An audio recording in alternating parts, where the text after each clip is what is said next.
आपने शायर, लेखक व लिरिसिस्ट जावेद अख्तर की एक डिबेट देखी होगी। इसमें उनके सामने इस्लामिक स्कॉलर, ऑथर कम रिसर्चर मुफ्ती शमाइल नदवी थे। दोनों के बीच डज गॉड एग्जिस्ट को लेकर वाद विवाद हुआ, यानी क्या सच में खुदा का अस्तित्व है।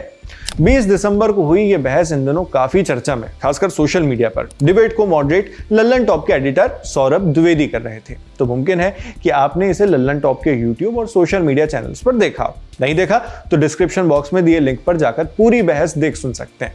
इसमें जावेद अख्तर ने खुदा या ईश्वर की गैर मौजूदगी को साबित करने के लिए कुछ दलीलें दी, कुछ बातें कही।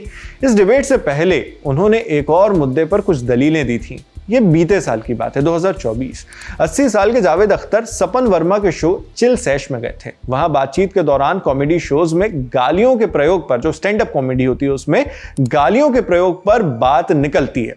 तो इस सवाल के जवाब में जावेद अख्तर ने कहा कि कॉमेडियंस के लिए गाली गलौच चिली की तरह, यानी मिर्च की तरह है। जावेद अख्तर कहते हैं, अगर बातचीत फीकी होती है तो उसमें जान डालने के लिए गाली डाल दी जाती है। ओडिशा, बिहार या मैक्सिको, दुनिया में जहां भी गरीबी होती है वहां लोग बहुत ज्यादा मिर्च खाते हैं, क्योंकि खाना बेस्वाद होता है। तो बस खाने में थोड़ा बहुत ही स्वाद आ जाए, इसके लिए वो लोग मिर्च खाते हैं। गाली भाषा या जबान की मिर्च है। अगर भाषा में आपकी पकड़ मजबूत है और आप वाकई समझदार और हाजिर जवाब हैं तो आपको इस मिर्च की कोई जरूरत नहीं।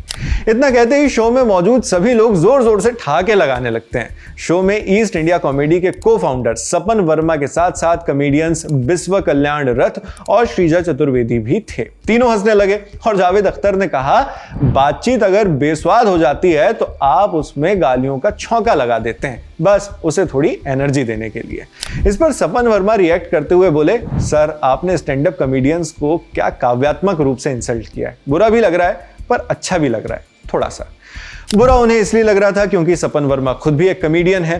तो सपन वर्मा ने तो अपना रिएक्शन वहीं दे दिया, लेकिन एक और पॉपुलर कॉमेडियन का जवाब इस पर अब आया है। वो कॉमेडियन है Zakir Khan.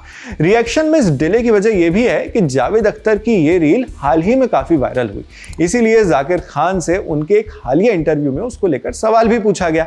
Zakir the Indian express के एक्सप्रेस अड्डा इवेंट पर पहुंचे थे।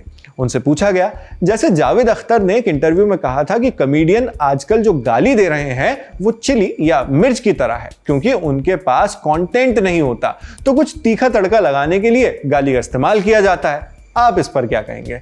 जाकिर खान ने इसका एक लंबा सा डिटेल्ड जवाब दिया। जाकिर कहते हैं, देखिए इसमें तो दो बातें हैं। जावेद अख्तर साहब की मैं बहुत इज्जत करता हूं, मैं उन्हें सुनना बहुत पसंद करता हूं। एज एन आर्टिस्ट आप लगातार ऐसे लोगों को देखते हो जो खुद भी ग्रो कर रहे हो, वो खुद बहुत पढ़ते हैं, उनकी बातें सुनना मुझे बेहद पसंद है और वो जिस काम से आते हैं। फॉर एग्जाम्पल, अगर एक इंग्लिश टीचर आपसे कहे कि कोई बात नहीं बेटा, तुम्हें इंग्लिश नहीं भी आती तो भी चलेगा, तो ये गलत बात है। एक इंग्लिश टीचर को ऐसा नहीं कहना चाहिए, मगर जनरल लाइफ में ये अप्लाई नहीं होता। असल जिंदगी में इंग्लिश नहीं भी आती तो चलता है, पर इंग्लिश का टीचर ऐसी बात नहीं कह सकता। इसी तरह वो, यानी जावेद अख्तर, जिस तरह के कल्चर, आर्ट, लैंग्वेज को रिप्रेजेंट करते हैं, उनसे इस तरह की बात आना सही है, उन्हें बोलनी चाहिए, पर ये जनरल लाइफ में थोड़ी ना अप्लाइड है। यहां उनकी इस लाइन पर गौर कीजिए, पर ये जनरल लाइफ पर थोड़ी ना लागू होता है। यानी अपने इस एक्सप्लेनेशन से जाकिर खान ये समझाना चाहते हैं कि जावेद अख्तर अपने बैकग्राउंड के हिसाब से तो सही बात कर रहे हैं, हालांकि उनकी बात थ्योरेटिकल ज्यादा है, प्रैक्टिकल कम। आगे इसके बाद जाकिर खान अपने जवाब का दूसरा तर्क बताते हैं। उन्होंने कहा, दूसरा, जब मैंने कहा था कि एंटी एलीट सेंटिमेंट है तो एक दौर था जब लैंग्वेज की भी हेजीमनी थी, यानी जबान का निजाम था। कैसे बात कर सकते हो, किस तरह की लैंग्वेज होगी, कैसी भाषा होगी, इन सभी चीजों को लेकर एक क़यादत थी, उसूल थे। तो जब भी कोई स्ट्रक्चर ब्रेक होता है तो वो सबसे ज्यादा आवाज के साथ टूटता है। अगर किसी जनरेशन की लैंग्वेज में गालियां हैं तो वो होंगी, आप कितना भी नकारें कि नहीं ऐसा नहीं है, वो होगी ही होगी।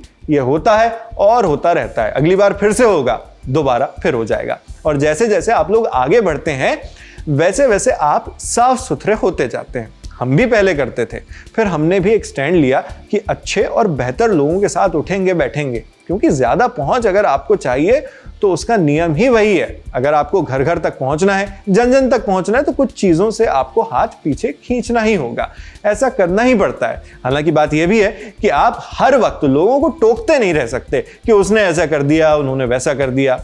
यहाँ एक तरह से जाकिर की बातों में तंज भी समझ आता है। जो जरूरी नहीं सिर्फ जावेद अख्तर के लिए ही किया गया हो, मगर एक मैसेज जरूर उन सभी को जाकिर खान ने दे दिया जो लोग हर किसी को बिना मांगी नसीहत और जजमेंट से देते फिरते हैं। हालांकि जिस कॉन्टेक्स्ट में जावेद अख्तर ने यह बात कही वो ऐसे रैंडमली नहीं थी, बल्कि जब विश्व कल्याण रथ उनसे इस बारे में सवाल करते हैं तभी जावेद ने गालियों पर अपने ख्याल शेयर किए।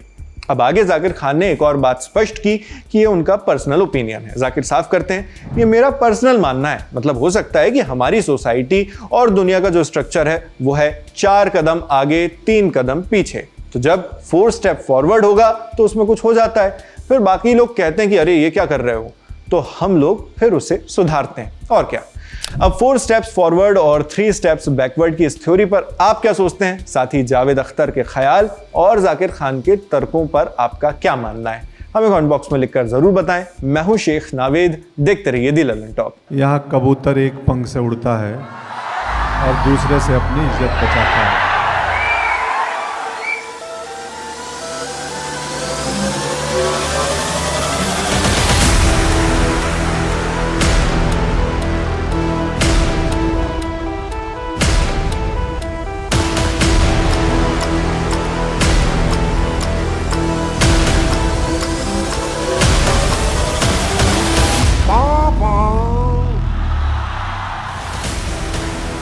रील नहीं, बिहार वाली रियल वाइब्स चाहिए तो 10 जनवरी को आइए बापू सभागार पटना, जहां सजेगा लल्लन टॉप अड्डा।